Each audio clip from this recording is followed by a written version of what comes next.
ठीक है। अभी मेरे सेशंस का इंपॉर्टेंट चीज क्या रहेगा कि जैसे हमने रिएक्शंस को मैकेनिज्म वाइज देखने की आदत डाली है, राइट। लेकिन अभी भी अगर मैं आपसे पूछूं रिएक्शंस बताओ तो आप अटकते होगे, क्योंकि याद तो होगा नहीं, क्योंकि मैकेनिज्म खुद में एक बड़ा लंबा प्रोसेस होता है। तो अभी 1-2 दिन या 3 दिन मेरा पूरा फोकस इस पे रहेगा, रोड मैप टाइप के प्रॉब्लम्स पे, कि मैं ए दूं, उसके साथ कुछ रिएक्ट करा के बी बनाऊं, उसके साथ कुछ, ताकि आपका दिमाग ना एकदम खुल जाए, इधर से उधर दौड़ना आप सीख जाओ। तो पहले कुछ दिन प्रैक्टिस, और उसी पे मैं असाइनमेंट भी आपको दूंगा। ये तो सिर्फ एक रेफरेंस के लिए है आपके पास ना। इसके अलावा असाइनमेंट दूंगा जो कि रोड मैप बेस्ड रहेंगे। अब वो चाहे 15 ही रहे, बट वो करना है ताकि आपके रिएक्शन बिल्कुल थरो हो जाए ना। और इसका मदद आपको दोनों जगह मिलेगा, मेन के एग्जाम में भी जहां पे स्ट्रेट फॉरवर्ड क्वेश्चन आते हैं, और एडवांस में तो बहुत ज्यादा मिलने वाला है। ठीक है, तो चलो स्टार्ट करते हैं फिर।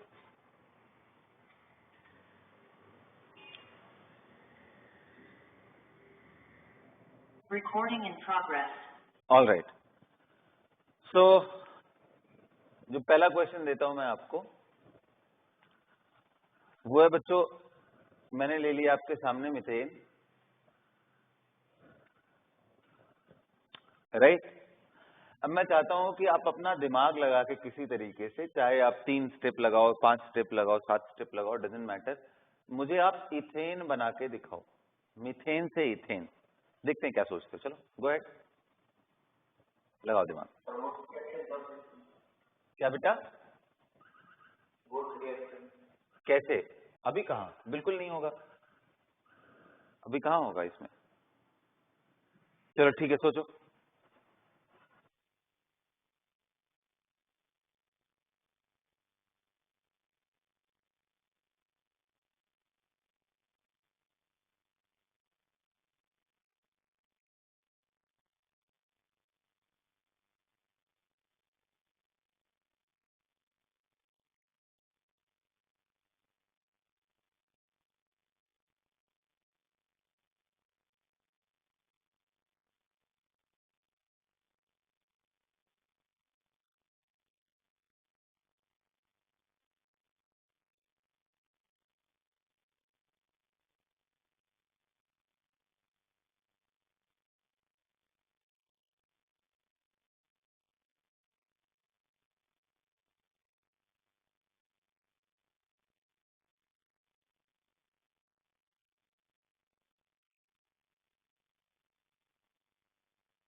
सोच लिया बच्चों?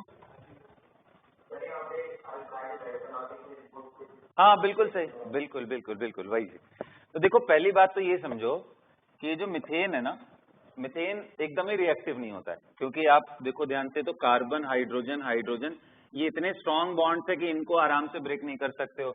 इस पे कोई फंक्शनल ग्रुप अटैच नहीं है, ना तो कोई लिविंग ग्रुप अटैच है। तो पहले इसको रिएक्टिव तो बनाओ, और रिएक्टिव बनाने का एकमात्र तरीका हमारे पास कौन सा है कि इसको आप एक्सपोज करो लाइट के साथ, HNuNCl2, कि इसको पहले क्लोरो डेरिवेटिव बना दो। और जैसे ही आप इसको क्लोरो डेरिवेटिव बना लिए, CH3Cl+ HCl, बताओ भैया कौन सा मैकेनिज्म फॉलो करता है? कौन सा मैकेनिज्म? उस मैकेनिज्म का नाम बताओ। Free radical substitution mechanism. ध्यान है सबको कैसे होता है कि क्लोरीन लाइट के प्रेजेंस में बेटा ब्रेक डाउन कर जाता है होमोलाइसिस पे, और रेडिकल बनता है। और ये जो Cl डॉट है, ये CH4 का हाइड्रोजन निकाल करके ये नया रेडिकल बनाता है HCl बन के, ये CH3 डॉट, और ये CH3 डॉट अनडिसोसिएटेड क्लोरीन पे अटैक करते हैं। तो याद है इसके 3 स्टेप मैंने बताए थे, इनिशिएशन, चेन प्रोपोगेशन। अच्छा, ये चेन प्रोपोगेशन क्यों? क्योंकि आप देखो सेकेंड स्टेप में पहला वाला रेडिकल रिक्रिएट हो गया, तो ये फिर आगे जाएगा, फिर मीथेन, मिथाइल रेडिकल आएगा, और फिर ऐसे रिएक्शन होता जाएगा। तो ये कौन सा स्टेप है? प्रोपोगेशन। और लास्ट में मैंने बताया था जब सारी चीजें खत्म हो जाएंगी तो टर्मिनेशन के चांसेस हैं, उसमें बहुत सारे रिएक्शन है। ये मैंने मैकेनिज्म में आपको सिखाया था। अब इसको जल्दी जल्दी करने की कोशिश करेंगे। बन गया CH3Cl, और एक बार बेटा CH3Cl बन जाए तब तो आसान हो गया। अब आपको क्या करना है, एक CH3 का इस पर अटैक कराना है। तो सबसे बेस्ट क्या है, आप सोडियम एंड ड्राई ईथर ले लो। तो उसके केस में क्या होता था, ये भी रेडिकल रिएक्शन ही है, सोडियम एंड ड्राई ईथर। हालांकि मैंने बताया था यहाँ पे दोनों तरह के इंटरमीडिएट ऑब्जर्व किए गए। कौन कौन से? एब्सोल्युटली करेक्ट, कार्बन पे नेगेटिव चार्ज भी, और यहाँ पे क्योंकि sodium is such an active atom कि सोडियम अपना इलेक्ट्रॉन यहाँ रिलीज करता है, और वो इलेक्ट्रॉन ये जो CH3Cl का पार्ट है ना, हाई इलेक्ट्रोनेगेटिव एटम, वो लेकर के बाहर निकल जाता है, इसको डॉट में छोड़ देता है। अब यहाँ से दो चांसेस हैं कि ऐसे बहुत सारे रेडिकल जो क्रिएट हो गए हो वो आपस में कंबाइन कर ले, तो रेडिकल एडिशन हो गया। दूसरा चांस ये है कि ये वेट ना करे और फ्री इलेक्ट्रॉन जो प्रेजेंट है, और क्योंकि सोडियम एक एटम तो लिया नहीं है मैंने, वो उसको लेकर के कार्बन आयन बना ले, और कार्बन आयन एक बारी बन गया तो वो अटैक कर सकता है दूसरे अल्काइल हैलाइड जो हमने सॉल्यूशन में हमारे पास है, तो ये बन सकता है। तो ये दोनों ही मैकेनिज्म मैंने आपको समझाया था कि रेडिकल भी ऑब्जर्व किया जाता है कार्बन आयन। अच्छा, अब मैं थोड़ा और आगे की बात करता हूं। ये बताओ, ये जो रिएक्शन है सोडियम एंड ड्राई ईथर, इसको कायदे से कैसे रिप्रेजेंट किया जाता है? RCl 2 सोडियम एंड फिर ClR ऐसे लिखा जाता है, और ईथर के प्रेजेंस में लेने पे ये ऐसे निकाल देते हैं, मतलब जो रिप्रेजेंटेशन करने का तरीका है RR। हायर अल्केन बनाना हो तो आप फ्रुट रिएक्शन को याद करो, अल्केन से हायर अल्केन, कार्बन बढ़ता चला जाएगा, ठीक है, ध्यान रहेगा ये। तो चलो यहाँ पे हमारे पास आ गया कि पहले इसको CH3Cl में कन्वर्ट करो और फिर दो CH3Cl को आपस में जोड़ लो, यानी यहाँ सोडियम ड्राई ईथर और यहाँ पे क्या HNu एंड क्लोरीन। तो अब से हमेशा दिमाग में रखना, आपको बेयर अल्केन दे दे तो अल्केन से इधर जाने के आपके पास तरीके पहले इसको रिएक्टिव बनाने के कौन से है? क्लोरीनेशन से ही स्टार्ट करो, ठीक है। चलो नेक्स्ट, ये प्रैक्टिस के लिए ही है ना, तो सारा ये सब दिमाग में रिएक्शन याद कराने के लिए।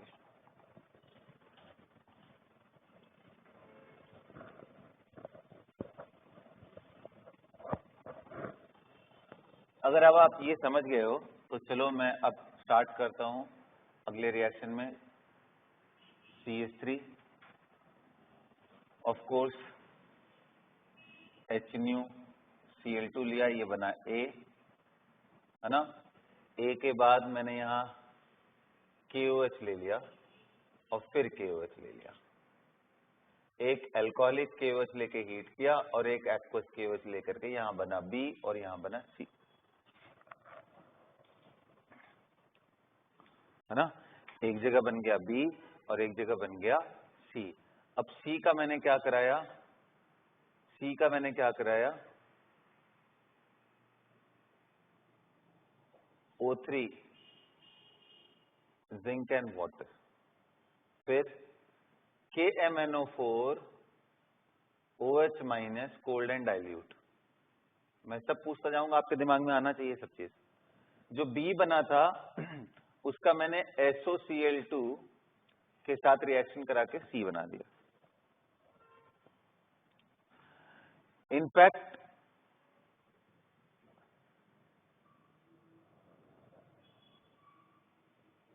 अब A एंड C के बारे में आपको ऑप्शन बताना है कि A एंड C क्या है, इसे घुमा के अगर पूछा जाए तो A and C are isomer.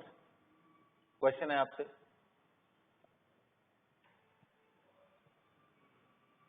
Are identical compound and different compound. चलो फटाफट करते जाओ।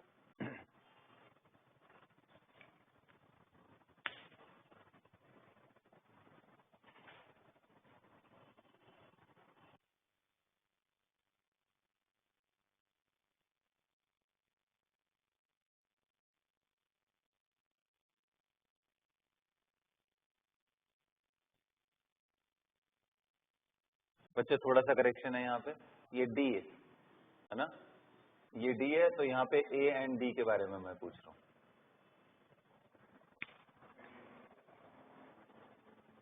हो जाए तो हाथ उठाओ। सारे हो गए? यहाँ पे आपको D के बाद ये E है और ये F है, बताओ।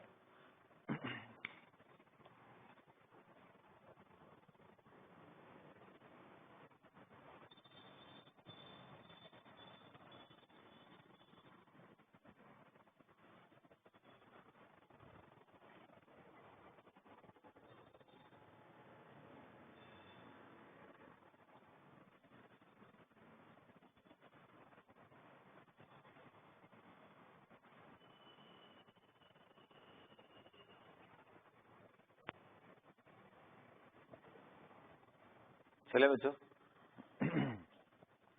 आगे बढ़े, आइए देखते हैं। तो सबसे पहला तो सबको समझ में आया होगा कि यार ये क्लोरीनेशन करा के एक हाइड्रोजन हटा के क्या बना देगा,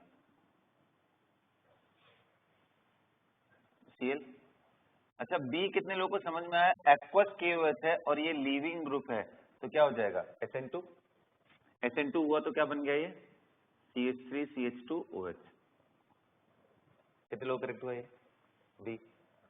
चलो सी की मैं बात कर रहा हूं तो एल्कोहलिक KOH लिया इसके साथ तो डी हाइड्रो हेलोजिनेशन हो जाएगा यहां से H। अच्छा बताओ उसका मैकेनिज्म क्या होगा, E1 E2 E1 CB क्या है, डी हाइड्रो हेलोजिनेशन, ये डी हाइड्रो हेलोजिनेशन है, ये मैकेनिज्म क्या है, E1 है E2 है E1 CB। बोलो दिवेक।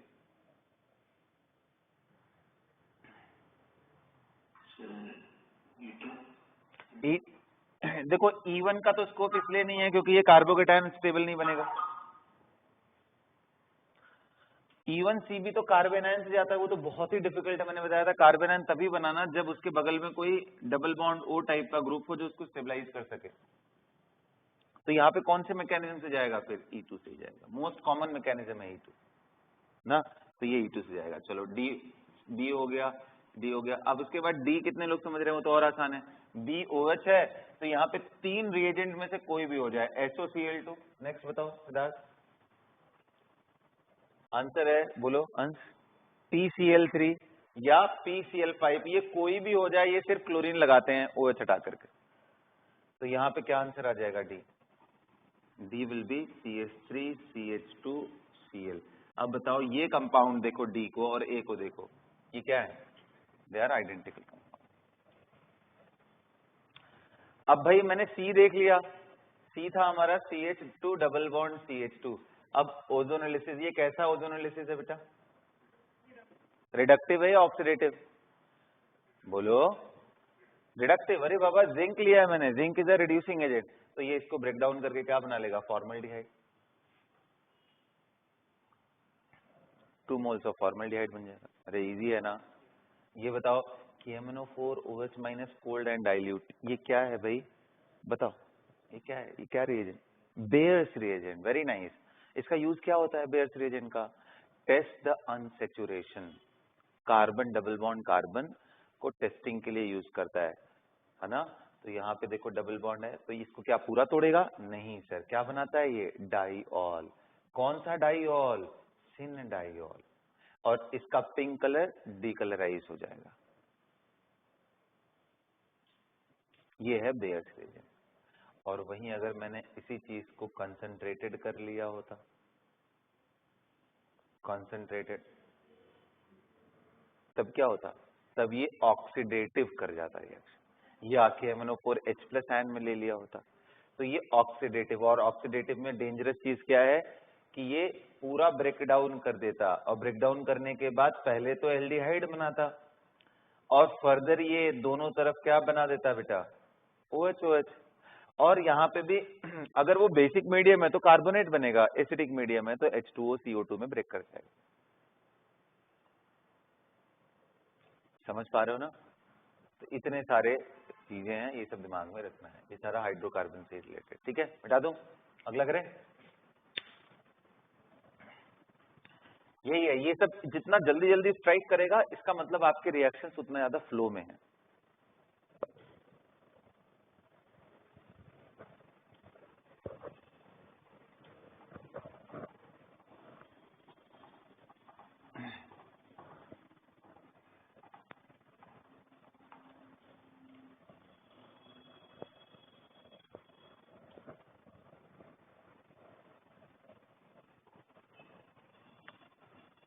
नेक्स्ट है आपके लिए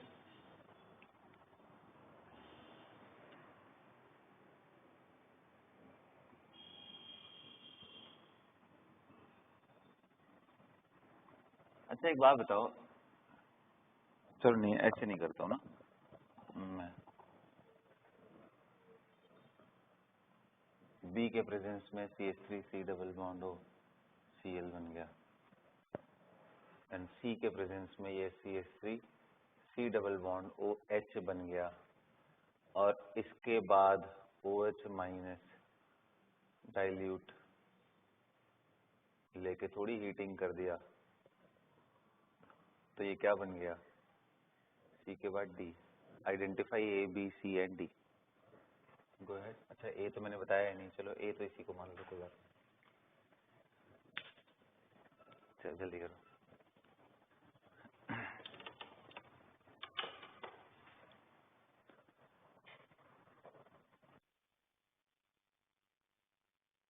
साथ में इनके मैकेनिज्म्स पे भी दिमाग लगाते हैं ना, सोचते रहना बैक ऑफ द माइंड में कि ये क्या हुआ रहा होगा।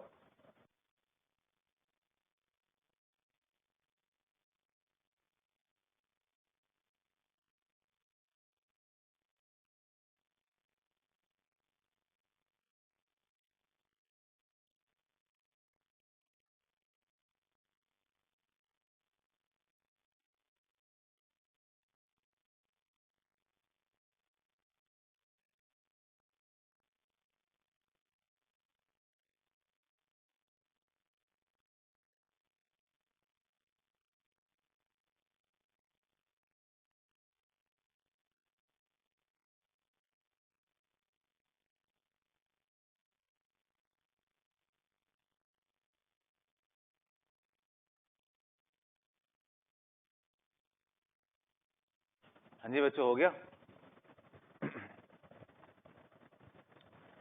कितने लोग का हो गया? तो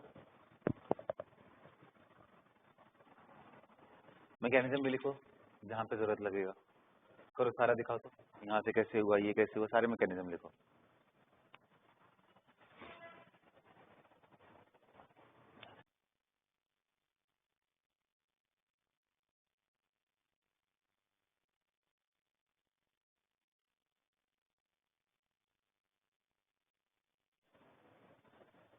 जिनका हो जाए वो मैकेनिज्म पे स्ट्रेस दें फटाफट कि कैसे हुआ होगा। चलो अब मैं प्रोसीड करता हूँ।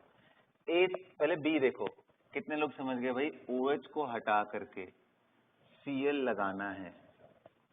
तो हमने अल्कोहल के केस में तो देखा था क्या यूज होता है, 3 रिएजेंट है, SOCl2, PCl3 एंड PCl5। क्या यहाँ वर्क करेगा या नहीं, ये डाउट हो सकता है। वर्क करेगा या नहीं? तो आंसर है yes it does. PCl3, SOCl2 and PCl5 यहाँ पे काम कर जाएगा। तो बी में कुछ भी ले सकते हो आप, इधर PCl3 और PCl5, और फिर कहोगे सर फिर कहाँ नहीं काम करता है? यहाँ काम कर जाएगा तो कहाँ नहीं करता है? वो कहाँ नहीं करता है, वो ये जगह है, फिनॉल का OH नहीं निकाल सकता। This you cannot convert into chlorobenzene, यहाँ Cl, using PCl3, PCl5, SOCl2। ये नोट कर लेना, ये बिल्कुल यहाँ नहीं यूज हो सकता है। कार्बोक्सिलिक एसिड को कन्वर्ट करते, कार्बोक्सिलिक एसिड को कन्वर्ट कर देता है। उसके पीछे रीजन क्या है पता है? क्योंकि कार्बोक्सिलिक एसिड ना ये वाले सेंटर पे न्यूक्लियोफिलिक अटैक अलाउ करता है। आप समझ रहे हो? कार्बोक्सिलिक एसिड ये वाले सेंटर पे न्यूक्लियोफिलिक अटैक अलाउ करता है। तो एक बार सब फटाफट मैकेनिज्म भी सोचो कैसे हो रहा है, करो ट्राई करो।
हाँ जी बच्चों, दिखा लिया?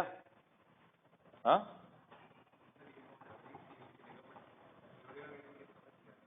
हाँ, और चलो देखते हैं, पहले मैकेनिज्म इसका देख लेते हैं। तो देखो सबसे पहला चीज तो यही है कि आप क्योंकि ये कॉन्जुगेशन में है,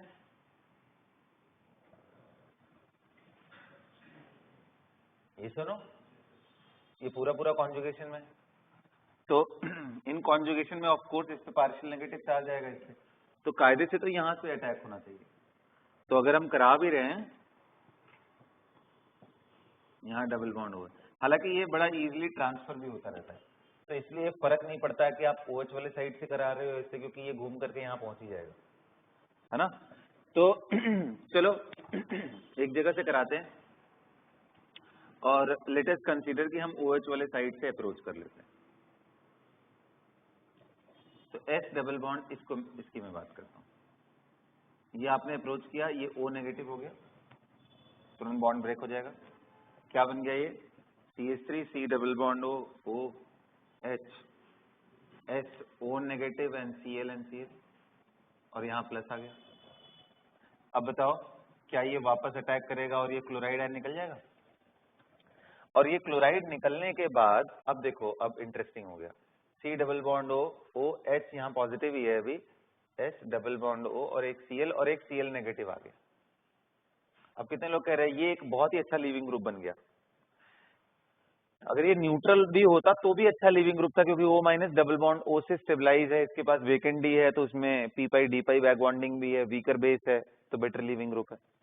और अब यहाँ अटैक ये कर दे तो ये ऊपर जाएगा O माइनस, और O माइनस जाने के बाद यहाँ क्लोरीन है, ये वापस आएगा और इस OH पॉजिटिव को बड़े आराम से किक आउट कर सकता है।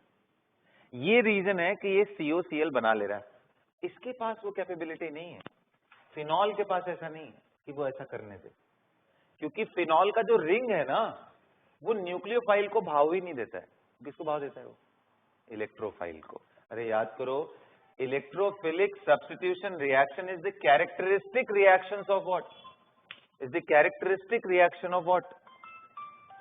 हाँ, is the characteristic reaction of aromatic molecules. भाई इनके पास इलेक्ट्रॉन रिच स्पीशीज है, इनको न्यूक्लियोफाइल नहीं चाहिए बाबा, इनको इलेक्ट्रोफाइल चाहिए।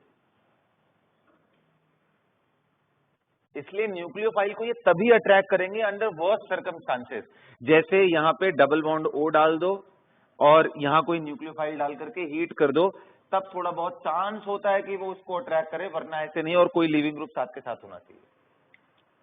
आ रहे बात समझ में?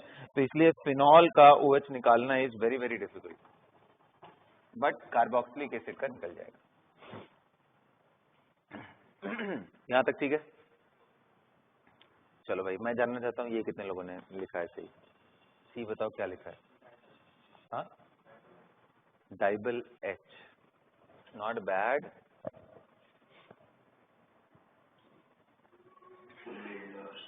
बहुत बढ़िया, सबसे बेस्ट ऑप्शन वही है, लिंडलार्स कैटलिस्ट, बहुत ही सुंदर। यहाँ सी में जो सबसे बेस्ट ऑप्शन है वो है पैलेडियम BaSO4 हाइड्रोजन के साथ, Lindlar catalyst H2 with this and boiling sulphur, boiling xylene या सल्फर ले लो, और ये लिंडलार्स कैटलिस्ट है, सबको याद है? ये लिंडलार्स कैटलिस्ट। जब आप हाइड्रोजन डालते हो तो यहाँ H आ जाता है। अच्छा, इसके अलावा और कौन सा है? ऑफ कोर्स डाइबल H भी काम कर जाएगा, डाइबल H,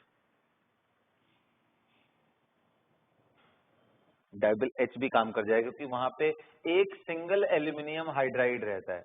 unlike lithium aluminium hydride बहुत सारे हाइड्रोजन नहीं रहते, क्योंकि लिथियम एल्यूमिनियम हाइड्राइड के साथ पंगा ये है कि वो जब तक पूरी तरीके से सेचुरेट नहीं कर देता है अटैक कर करके, तब तक वो नहीं मानता है, क्योंकि एक ही एल्यूमिनियम के पास 4 हाइड्राइड आयन, LiAlH4 के अंदर एक सिंगल के अंदर देर आर 4 हाइड्राइड आयन, तो वो यहाँ पे स्टॉप ही नहीं होगा।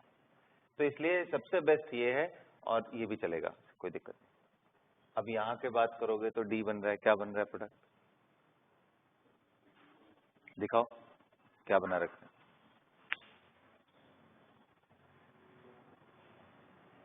बिल्कुल नहीं। Absolutely correct, absolutely correct. कितने लोगों को याद आ गया कि सर एल्डिहाइड के साथ OH माइनस डाइल्यूट लिया तो कुछ और नहीं बल्कि एल्डोल कंडेंसेशन।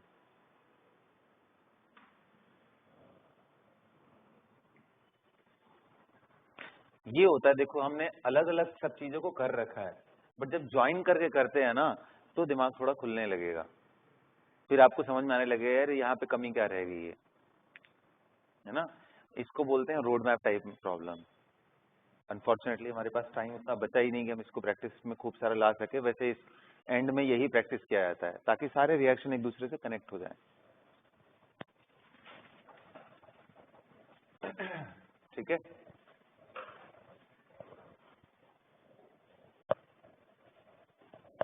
आगे बात समझ में।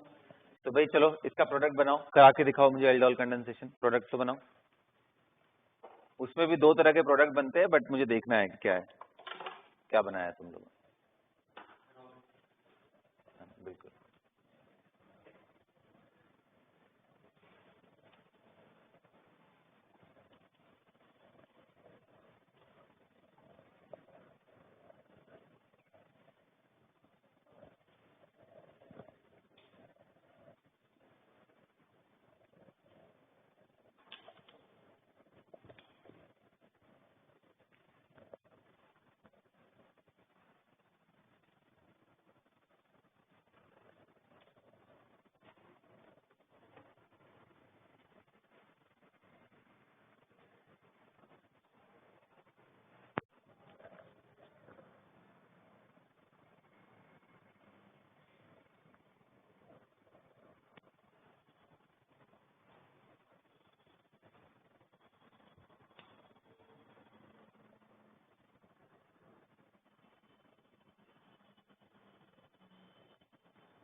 हाँ जी करे।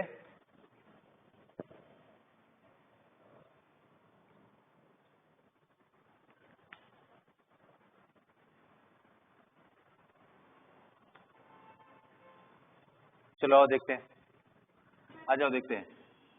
पहले तो प्रोडक्ट बनाना सीख जाओ, प्रोडक्ट कैसे बनाते हैं, है ना। वो थोड़ा जल्दी, क्योंकि रोड मैप प्रॉब्लम में इतना टाइम मिलेगा नहीं। प्रोडक्ट कैसे बनाते हैं, बोलते हैं ऐसे लिखो। जैसे याद करो मैंने आपको क्या सिखाया था, R dash double bond O H2NZ, याद है, NH2Z वाले कंपाउंड। तो मैंने बोला था बेटा ये डबल बॉन्ड हो और H2 यहाँ से निकालो। ठीक उसी तरीके से यहाँ पे कर लो। यहाँ पे ध्यान रखना अल्फा हाइड्रोजन को ही करना। तो आप इसको दो तरीके से लिखो, एक तो ऐसे लिखो और दूसरा CH2CH C double bond OH। तो आप जो एल्डोल कराते हो ना, जैसे NH2 का, तो वैसे यहाँ पे H2O निकाल दो। ये फाइनल प्रोडक्ट मैं बता रहा हूं, ये बेसिकली एल्डोल के बाद का स्टेप है, डिहाइड्रेशन के बाद ये कंपाउंड बन जाता है। ये मतलब जल्दी अगर लिखना हो तो ना, खैर इतना टाइम तो रहता है सोचने का, लेकिन फिर भी। अब हम आते हैं स्टेप बाय स्टेप, समझते हैं क्या हुआ। तो सबसे पहले डाइल्यूट OH माइनस का इधर अटैक यूजलेस है, क्योंकि ऊपर जाएगा ये बन जाएगा CH3CO माइनस HOH, और ये डबल O है तो ये कोई बहुत फ्रूटफुल नहीं होता, ये वापस आया और ये किकआउट होकर बाहर निकल जाता है। इसलिए मैंने बताया था कि चांसेस यहाँ के हाइड्रोजन पे अटैक करने का है। अल्फा को क्यों, क्योंकि अल्फा वाले हाइड्रोजन को निकालने पे रिवर्सिबल होता है ये step.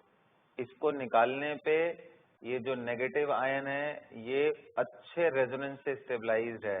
High electronegative is stabilizing this negative ion. ये देखो यहाँ से रेजोनेंस। अब ये जो नेगेटिव आयन है इसको बोलते हैं इनोलेट आयन, और ये इनोलेट आयन को अब दोबारा अटैक कराएंगे। कहां पे अटैक कराएंगे, क्योंकि ये बहुत कम बना हुआ है, मैक्सिमम मॉलिक्यूल अभी भी इसी फेज में ही है, क्योंकि इसका इक्विलिब्रियम कांस्टेंट बहुत ही खराब होता है, PK of the order of 19, you can imagine, बहुत ही खराब है ये। तो आप ये लोगे तो ये दूसरे मॉलिक्यूल पे एज अ न्यूक्लियोफाइल ये अटैक करेगा, और एज अ न्यूक्लियोफाइल अटैक करेगा तो कार्बन अटैक कर रहा है, तो carbon is not that great leaving group. तो यहाँ पे आने के बाद ये क्या बन गया, HC double bond O CH2 OH, मतलब O माइनस और फिर बाद में प्रोटॉन ट्रांसफर, एंड क्या बना CH3। और बाद में क्योंकि ये बेसिक मीडियम है, तो याद करो बेसिक मीडियम में ये बीच वाला हाइड्रोजन एसिडिक है, आराम से निकलेगा और निकलते ये CH माइनस देगा। तो अब ये जो बना हुआ OH है ये E1CB से इसको किक आउट करेगा। यू विल गेट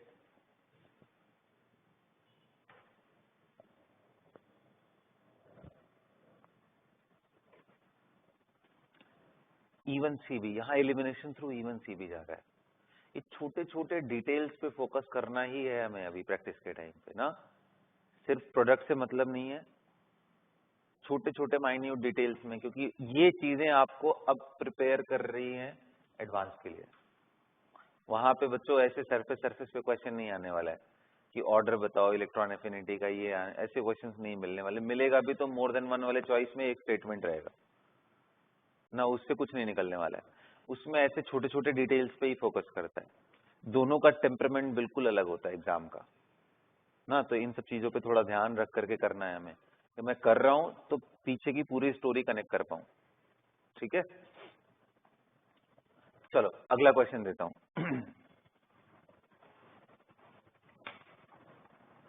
देखते हैं क्या करते हो। CH3 CH2 C double bond O CH3,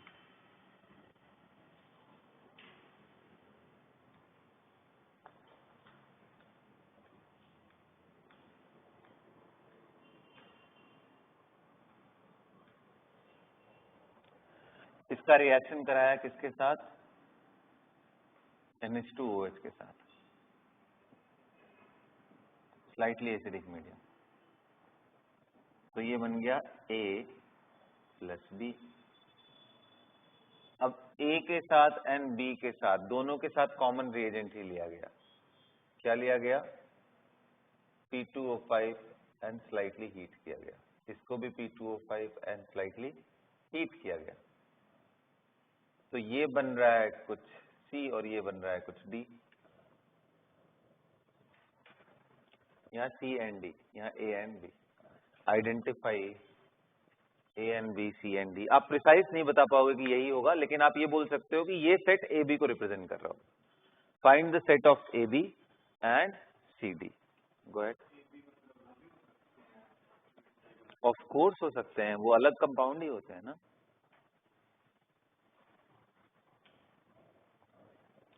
तो ये पहला क्वेश्चन है।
जिनके होते जाएंगे वो मैकेनिज्म भी सोचते चलोगे।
तो बढ़िया से सोचते चलो।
हाँ जी बच्चों।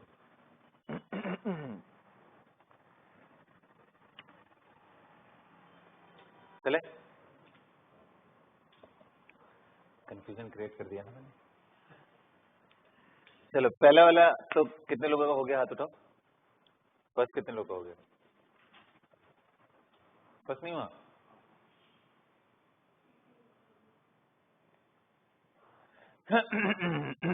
सोचो इस तैयारी के साथ आप एग्जाम दे के आ रहे हो तो यार 50 नंबर के ऊपर लेके आ गए तो अच्छा अचीवमेंट है ना फिर तो। हाँ, नंबर 100 कब आएंगे? जब आपको एकदम ये सब रटे रहे हैं यार। ये क्या क्या मजाक कर रहे हो सर, ये इसका आंसर ही आएगा, इसका आंसर ही आएगा।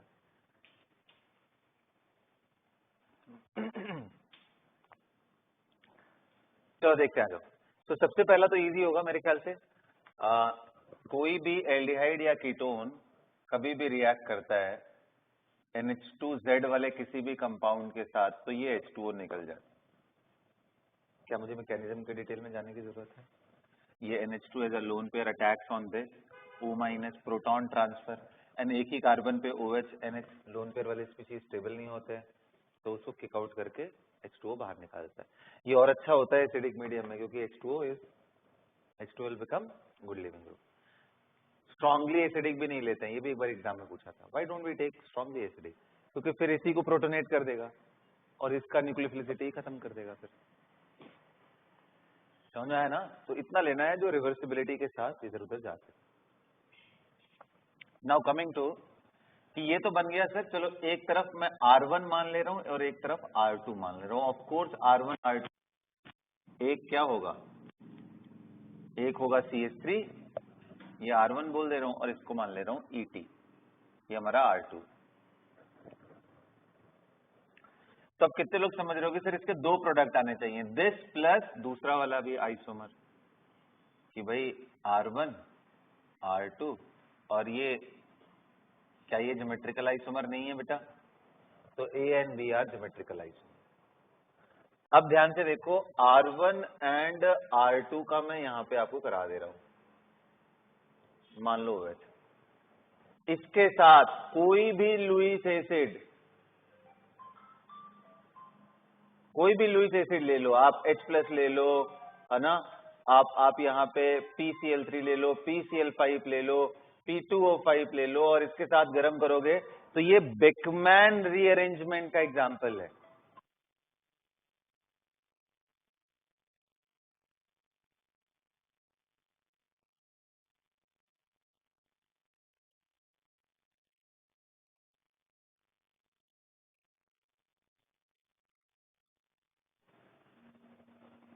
क्या बेकमैन रीअरेंजमेंट आपको आइडिया है? क्यों बच्चों, बेकमैन रीअरेंजमेंट का आइडिया है? मैं चाहता हूं कि आप ट्राई करो, एक बारी बनाओ तो, H+ लेकर के बेकमैन रीअरेंजमेंट दिखाओ।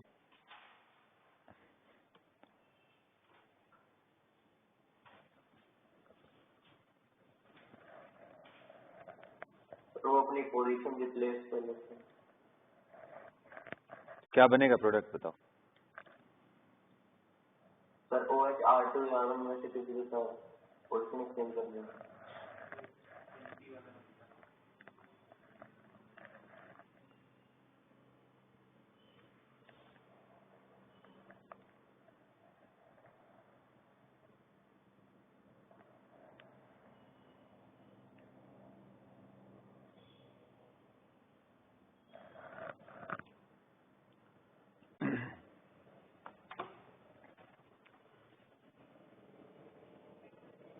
तो चलो देखते हैं, आ जाओ। ये मिटा दो ना।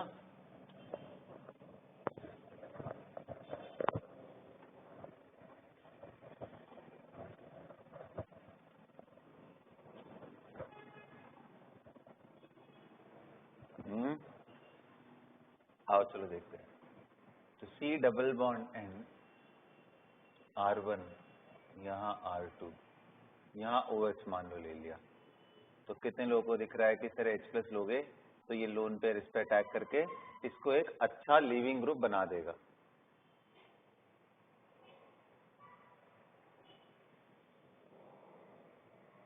और ये लीविंग ग्रुप अच्छा होता है लेकिन ये नाइट्रोजन के पास 6 इलेक्ट्रॉन नहीं होना चाहिए, इसलिए ये पूरे R ग्रुप को यहां से उठा के यहाँ माइग्रेट करा देता है। तो ये बन जाएगा R1 एंड C यहाँ पे पॉजिटिव, डबल बॉन्ड N और यहाँ पे R2, और वाटर निकल गया, वाटर री अटैक करेगा यहाँ पे।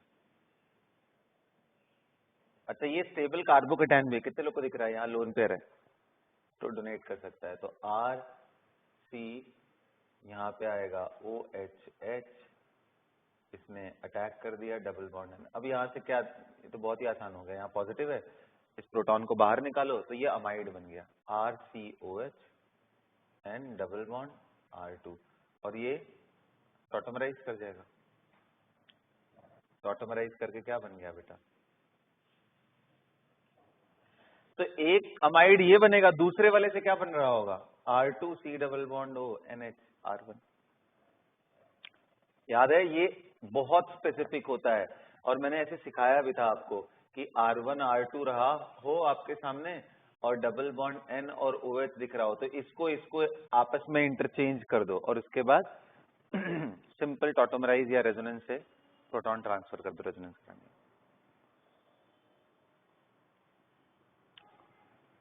रीअसेस करो कि तुम लोग एग्जाम लिखने के अभी पूरी तरीके से तैयार थे एग्जाम के लिए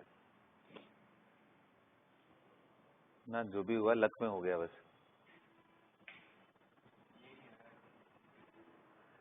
अभी तो बहुत सारी चीजें दिखेंगी, अभी तो शुरुआत है ये।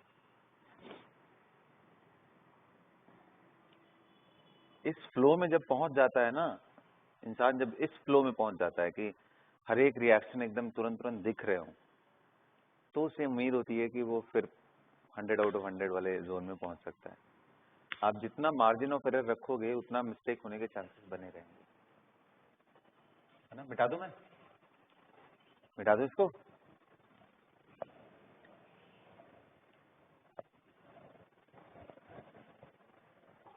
तो ABCD सब क्लियर हो गया।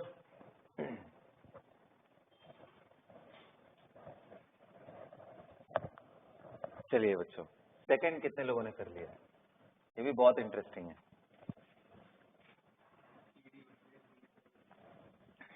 बहुत ही इंटरेस्टिंग है ये। साथ में मैंने V2O5 Cr2O3 और ये लिया है, तो इसको बोलते हैं रिफॉर्मिंग। ये रिफॉर्मिंग रिएक्शन या एरोमेटाइजेशन भी बोलते हैं इसको। +1 NCERT। कोई मैकेनिज्म नहीं है, क्योंकि आप हीट कर रहे हो तो चांसेस होते हैं कि मॉलिक्यूल्स ब्रेक करे, और यहाँ स्पेशल तरीके से ब्रेक करने में इसको एडवांटेज मिल रहा है कि हाइड्रोजन अगर यहाँ से निकल जाए, यहाँ से निकल जाए, यहाँ से, और इन दोनों को ज्वाइन करके निकल जाए, तो फिर एक एरोमेटिक कंपाउंड मिल जाएगा। तो मैंने बताया था 6 मेंबर्ड, 7 मेंबर्ड, 8 मेंबर्ड कभी भी हो, और ये सारी चीजें लेकर के हीट किया हो तो आप बेंजीन डेरिवेटिव बनाओ। 7 मेंबर्ड था तो एक कार्बन बाहर आ जाएगा, ये बन गया ए। कितने लोग करेक्ट हुआ ये हाथ उठाओ।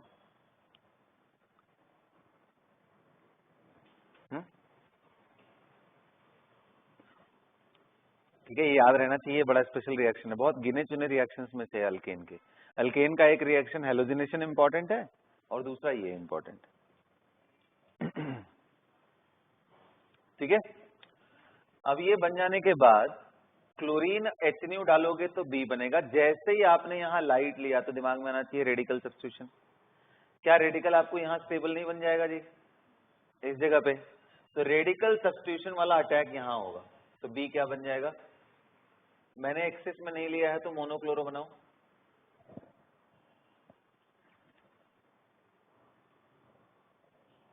और ये CH2Cl लेने के बाद अगर एल्कोहलिक KOH लेते हो तो कोई चांस नहीं है सर, ये कहाँ बीटा हाइड्रोजन है, मतलब ये सिर्फ सब्स्टिट्यूशन ही करेगा। इसलिए मैंने बेवकूफ बनाने के लिए बस ये डाल दिया कि थोड़ा कंफ्यूज हो आगे। अरे बीटा हाइड्रोजन रहता तब तो ये अल्कीन भी बनाता, तो ये अल्केन ही बनाएगा। CH2OH मतलब CH2NOH, नॉर्मल बेंजाइल अल्कोहल। फिर KMNO4H+ आयन ले लोगे तो क्या होगा, तो आपको मालूम है यार कि एक अच्छा ऑक्सीडाइजिंग एजेंट है, इस पूरे ग्रुप को ऑक्सीडाइज करके कहां पहुंचा देगा, COOH में, बेंजोइक एसिड। अब हाथ उठाओ कितने लोग करेक्ट हुआ ये। ये गलत हो गया था, यहीं से गलत हो गया मुझे लगा।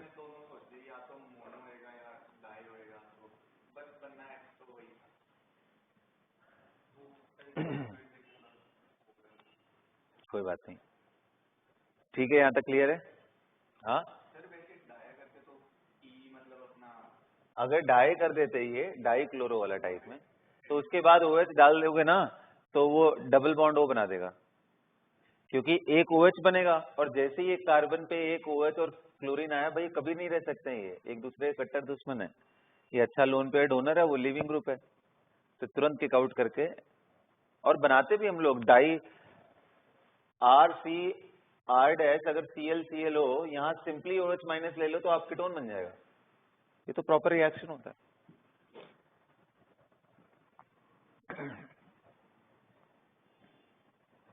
और कीटोन से इंटरेस्टिंगली आपको यहां वापस आना हो तो आप PCl5, SOCl2, PCl3 में से कुछ भी ले लो, ये डबल बॉन्ड हो गायब होकर 2 क्लोरीन लग जाएंगे।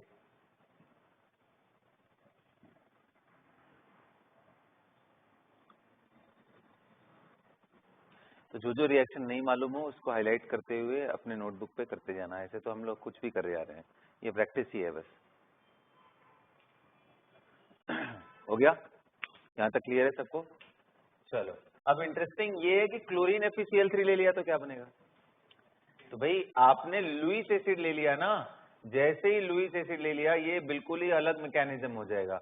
ये क्लोरीन FeCl3 के पास जाएगा और यहाँ पॉजिटिव क्रिएट होगा। ये इलेक्ट्रोफिलिक सब्स्टिट्यूशन रिएक्शन है, ये रिंग पे जाके अटैक करेगा। रिंग पे अटैक करेगा तो 2 कंपाउंड बनेंगे, एक ऑर्थो एंड एक पैरा। यहाँ ClCH3,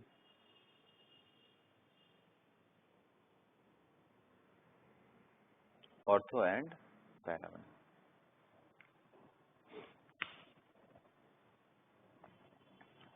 है ना, एक ऑर्थो और दूसरा पैरा बने। मिटा दो। तो ये तो रहे बच्चों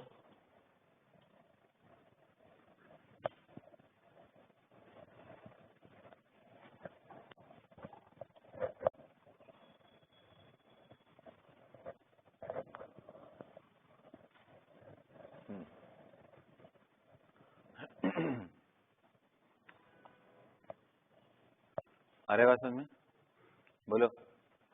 चलो भाई ये बताओ क्या बनाया। ये भी एनसीईआरटी क्या? ये भी एनसीईआरटी का रिएक्शन लेके आया हूँ, थोड़ी बेइज्जती करना चाह रहा था आज तुम लोगों की ना। ये एकदम प्योर एनसीईआरटी की क्वेश्चन है।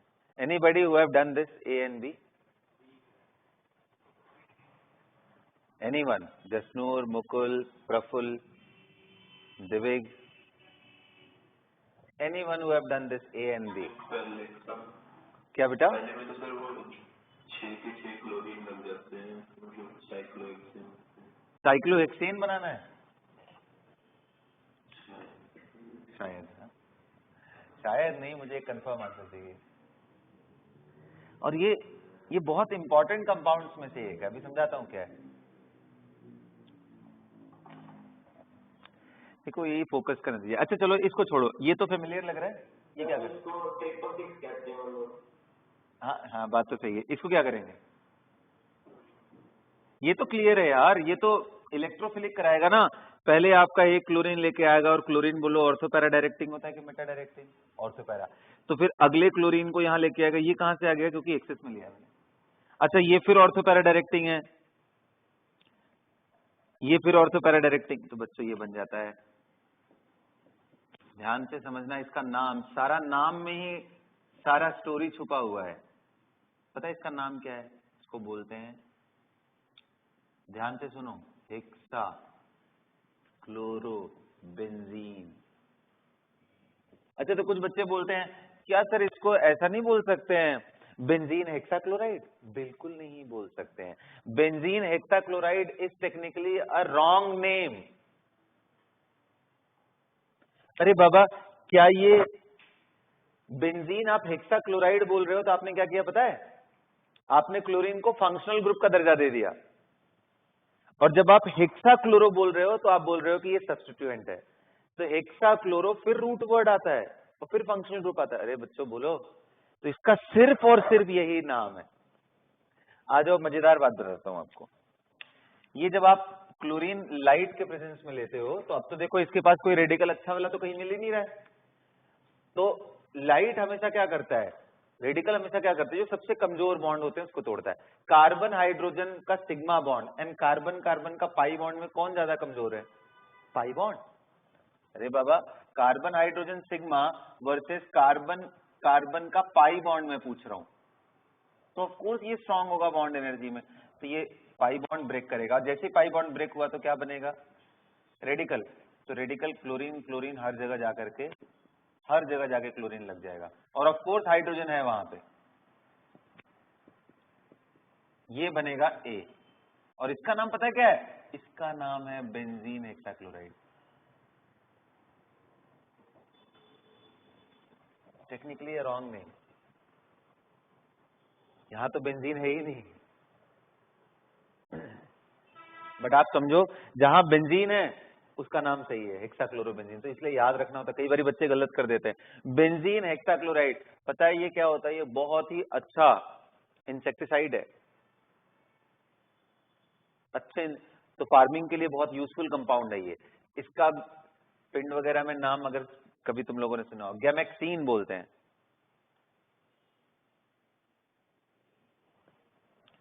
ट्रिपल सिक्स, लिंडेन, बहुत सारे नाम है इसके।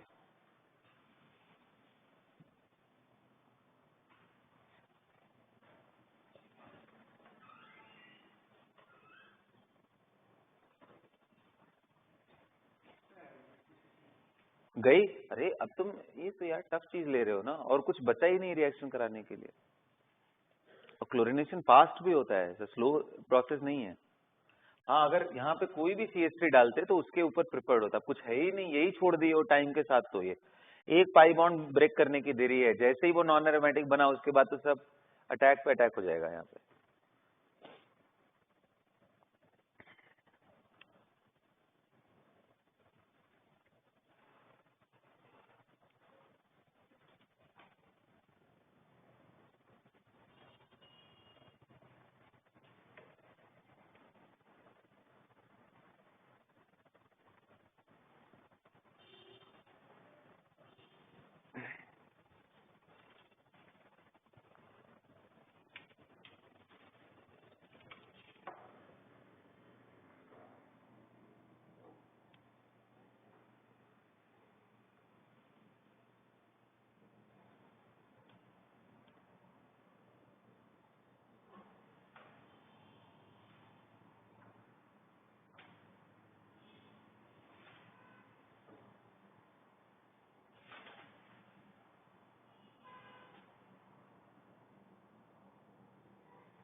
बच्चों बोलिए, क्लियर हो गया? तो ये एक रिएक्शन था आपके लिए जो इम्पोर्टेंट था, मिटा दो।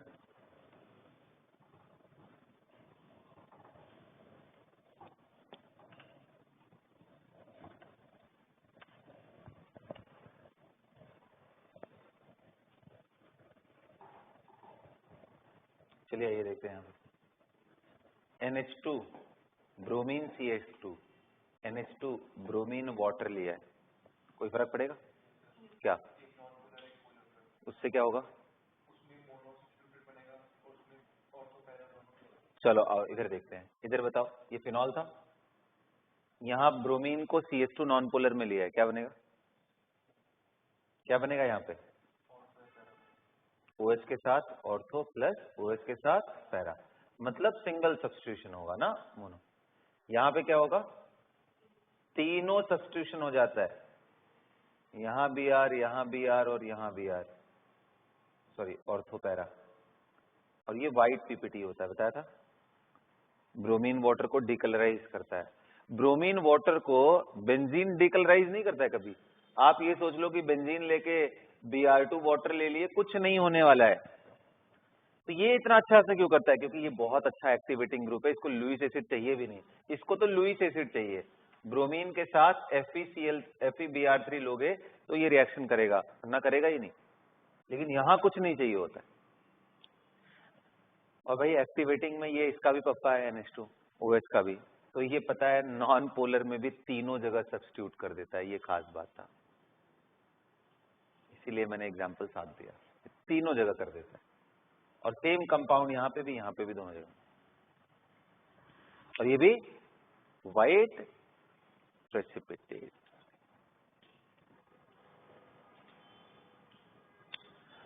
अब अगर मुझे कुछ करना हो ना, चलो आओ देखते हैं।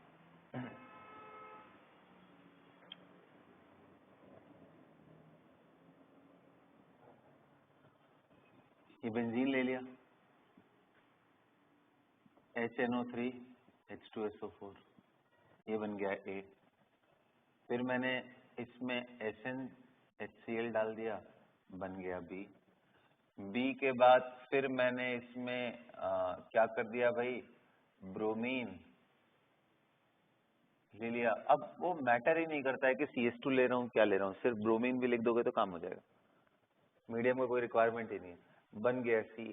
C के बाद मैंने क्या ले लिया, NaNO2 HCl 0 to 5 degree Celsius, बन गया D। D को फिर मैंने क्या कर दिया, H3PO3 के साथ रिएक्शन करा के थोड़ा हीट कर दिया, बन गया E। Identify ABCD, do it fast.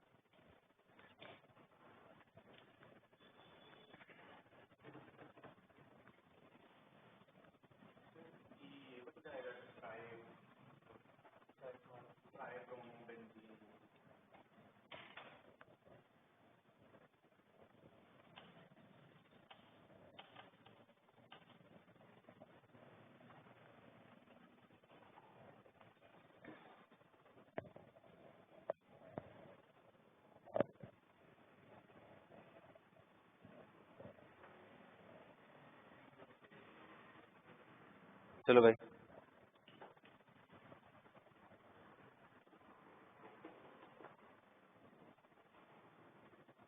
फटाफट। ए क्या है? ए तो सिंपल है सर, इसका इलेक्ट्रोफाइल क्या है, NO2+। ये क्या है, नाइट्रेशन। कौन सा mechanism, EAS, electrophilic aromatic substitution. कितने लोग करेक्ट हुआ? ये नहीं हुआ, कोई बात नहीं। तो देखो ये बेंजीन था, मैंने बताया था बेंजीन ये किसको ढूंढता है, इलेक्ट्रोफाइल। यहाँ इलेक्ट्रोफाइल क्या है, HNO3 H2SO4। This is so popular reaction, N double bond हो डेटिव बॉन्ड हो। ध्यान से देखो ये कैसे करता है। अच्छा मैं चाहता हूँ एक बार तुम लोग बना के दिखाओ पूरा, इसका मैकेनिज्म बनाओ, मैं चाहता हूँ, चेक करो, चेक करना है मुझे कैसे करना।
हाँ जी बच्चों, कर लिया?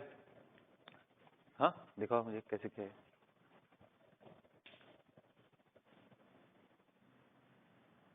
देखो अभी भी तुम्हारा तरीका सही नहीं है दिखाने का। कैसे दिखाया है ये, कैसे एरो, मुझे क्या मालूम चलेगा? ऐसे दिखाते हैं, ये लोन पेयर यहाँ अटैक कराते हैं, अगले स्टेप में दिखाते हैं इसे, ये चीज। सॉरी, क्या कर रहा हूँ मैं? इसका लोन पेयर एच पे अटैक किया सबको, तो ये बन जाएगा H O H double bond O minus. ऐसा क्यों हो रहा है यार, इतना गंदा कैसे लिख, एच ओ यहाँ एच पॉजिटिव। अब इसके बाद तुम दिखा दो, इसको यहाँ अटैक करा, उसको बाहर निकाल दो, तब चला। ठीक है, तो काम करो भी मैकेनिज्म। हाँ जी बच्चों, करें? तो देखो इन दोनों में ज्यादा स्ट्रॉन्ग एसिड कौन है? H2SO4। तो मतलब ये प्रोटॉन डोनेट करेगा। अच्छा, प्रोटॉन कभी भी फ्री स्टेट में निकाला नहीं जाता, अच्छी आदत नहीं है वो, तो इससे यहाँ अटैक कराओ और ये अपना इलेक्ट्रॉन प्लेयर O माइनस, और ये क्या बन गया? HOH positive. इस डेटिव को मैं ढंग से लिख रहा हूँ, यहाँ माइनस यहाँ प्लस। अब क्या होगा, ये इधर अटैक करेगा और ये लीविंग ग्रुप बन गया, निकल जाएगा। ये सारे रिवर्सिबल स्टेप होते हैं, ध्यान रखना। तो बन गया ये। अच्छा, इंटरेस्टिंगली मैंने ये भी बताया था, खैर चलो जब मैकेनिज्म की बात आएगी तो एक और चीज इंपॉर्टेंट है, ये जो वाटर आता है और H2SO4 के मीडियम में एज ए सॉल्वेंट आपने ले रखा है, तो ये अगले H2SO4 से रिएक्ट कर जाता है, क्योंकि ये इतना स्ट्रॉन्ग एसिड है कि ये तुरंत अपना प्रोटॉन दे देगा, और ये तो इरिवर्सिबल टाइप ऑफ स्टेप आप मान लो, रिवर्सिबल भी नहीं है, ये H3O+1। इसीलिए जब भी लिखना होता है ना, तो हम लोग ऐसा लिखते हैं 2H2SO4 plus HNO3 forming what? H3O plus 2HSO4 minus plus NO2 plus, ये लिखना। इसलिए क्वेश्चन भी आता है, बताओ वॉन्ट ऑफ फैक्टर I का वैल्यू क्या होगा अगर ये सॉल्वेंट हो तो आप बोलोगे भाई एक पार्टिकल आपने लिया, कितने पार्टिकल मिल गए? 1, 3 and 1 4, तो I की वैल्यू क्लोज टू 4 होती है, वॉन्ट ऑफ फैक्टर 4। ये मतलब मैं एडवांस लेवल की बात कर रहा हूँ, है ना? मेंस में तो इतना भी नहीं घुसने का मतलब है, वो तो ज्यादा से ज्यादा ये पूछ सकता है कि इनमें H2SO4 का रोल क्या है, एक तो कैटलिस्ट और एक स्ट्रॉन्ग एसिड की तरह यहाँ पे बिहेव कर रहा है ना? तो ये बन गया NO2। NO2 के बाद SNH ले लिया, तो ये क्या है बेटा? Reducing agent. क्या बना देगा इसको? एनिलीन। और क्या ले सकते हैं? Fe in the presence of HCl।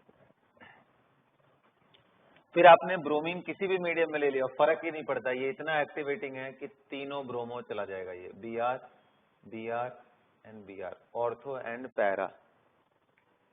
फिर NaNO2HCl लिया है, तो आपको याद है इसको गायब करके यहाँ डाइजोनियम प्रेजेंट हो जाएगा, है ना?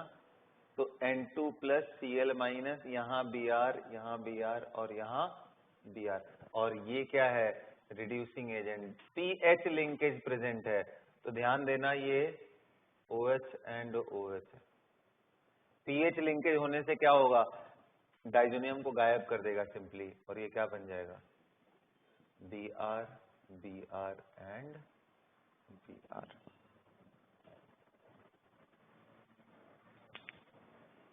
Br and Br only. समझ में आया? क्लियर हुआ? तो जैसे मैं बोल रहा हूँ कि हम लोग को थोड़ा सा इस पे काम करना है, इसको अच्छे तरीके से देखना है, ठीक है? सो चलो क्लास अभी यहीं पे एंड करता हूँ, और जो आप लोगों को हाइड्रोकार्बन का मैंने वर्कशीट दे रखा है, ये देखो अब जो मैं वर्कशीट दूंगा ना आपको, उसके अंदर जो एलिमेंट हमने, याद करो हमने रिएक्शन को, किसी भी चैप्टर को कैसे पढ़ना चाहिए, प्रिपरेशन, प्रॉपर्टीज एंड ये। तो अब मैं प्रिपरेशन वाले पार्ट को आपको दे दे रहा हूँ एज एन असाइनमेंट, उसको आप एक एक लाइन अच्छे से पढ़ोगे, जितने भी मैंने दिया है ये आपको, आप समझ लो कि जब जब केमिस्ट्री की क्लास होगी तब तब आपको इस तरह के एक शीट मिल जाया करेंगे। इसको पढ़ना है और इसके एक्सरसाइज को लास्ट में लगा देना, ताकि वो आपके दिमाग में मेमोराइज हो जाएगा, और करेंगे अभी हम लोग रोड मैप टाइप में ही चीज है, ठीक है ना? पढ़ते रहो, चलो that's all for the class. हाँ बेटा, सर वो वर्कशीट मेरे को सेंड कर दोगे? हाँ कर दे रहा हूँ Recording stopped.